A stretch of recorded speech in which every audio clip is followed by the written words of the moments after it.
ఇది రైతులు కష్టాన్ని చూసి తయారు చేసినటువంటి ఒడ్లు దున్నే పరికరము. దీనివల్ల ముగ్గురు మనుషులు చేసేటువంటి పని ఒక్కటి చేస్తుందన్నమాట. ఇది మనకు రైతుగా ఎంతగానో ఉపయోగపడుతుంది ఒడ్లు ఆరదిప్పుకోవటానికి. దీంట్లో ఏమవుతున్నాయి ఒక్కసారి గమనించండి. ఆ ప్లేట్లో కిందకి ఎత్తుకున్నటువంటి గింజలని పక్కకి తిరగలబడతా ఉన్నాయి. కింద పైకి పై కిందికి తిరగలబడతా ఉంటాయి అన్నమాట.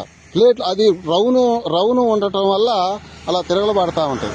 మామూలుగా ఏంటంటే మనకు పారలతోని కాళ్ళతోని దున్నుతా ఉంటాం. పారలతో కాళ్ళతో దున్నినప్పుడు పక్కలకి ఎగేస్తుందన్నమాట. ఆ పక్కన ఉన్నటువంటి ధాన్యం తిరగలబడదు, అక్కడనే అటు ఇటు నెట్టేస్తూ ఉంటుంది. ఇక్కడ మీరు గమనించండి, మీకు వచ్చేసి చూడండి, మీకు గింజలు లాగు రౌను తిరగబడతా ఉంటాయి అన్నమాట.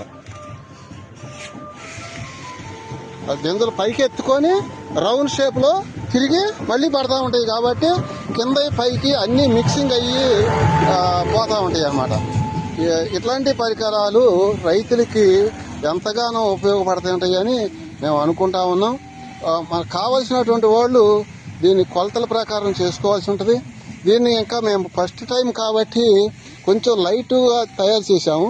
దీనికి అన్నటువంటి అడ్డబద్ద మనకి ఇంకా కొంచెం హెవీగా ఉండాలన్నమాట. అంటే కిందకి మనిషి యొక్క బలం లేకోకుండా సులువుగా కిందకి వెళ్ళిపోయే విధంగా మనకి ఉండాలి. ఆ విధంగా ఇక్కడ ప్లేట్ల యొక్క గ్యాప్ని మనం కొలతల ప్రకారం నియమించుకోవాలి. అది లేకుండా మన ఇష్టం వచ్చినట్టు నిర్మించుకున్నట్టయితే మనకి అంత సేవ్గా ఉండదు. ఎడమైనా ఇబ్బందే, దగ్గరైనా ఇబ్బంది అన్నమాట.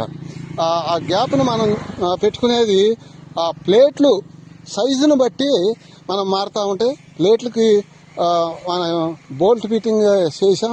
ఎందుకంటే ప్లేట్లు ఎప్పుడైనా పోయినా కూడా మళ్ళీ తిరిగి కొత్త ప్లేట్లు అదే సైజు దొరుకుతాయి అని లేదు. కాబట్టి ప్లేట్లు కొలతలు మారినా కూడా మనకి ఇబ్బంది ఉండదు అనమాట. అందుకోసం ఆ విధంగా చేసాం.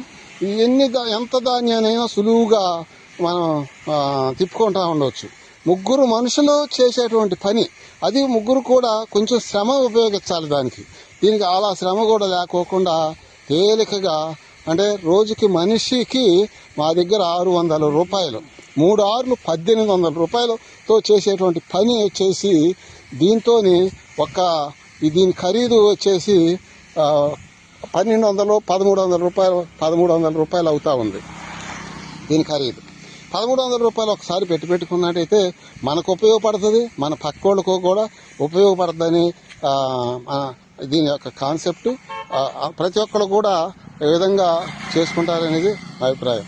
వీడియోలో చూసినంతసేపట్లో చూడండి ఎంత విస్తీర్ణంలో ధాన్యాన్ని మనం ఆరదిప్పినాం. వీడియో మొదలుపెట్టిన కాడ నుంచి ఇప్పటికీ దాదాపు 2 ఎకరాల్లో ధాన్యం ఇవి ఒక్క 5 నిమిషాల్లో 2 ఎకరాల్లో ధాన్యం 5 నిమిషాల్లో ఆరదిప్పడం జరిగిందన్నమాట. Okay, thank you.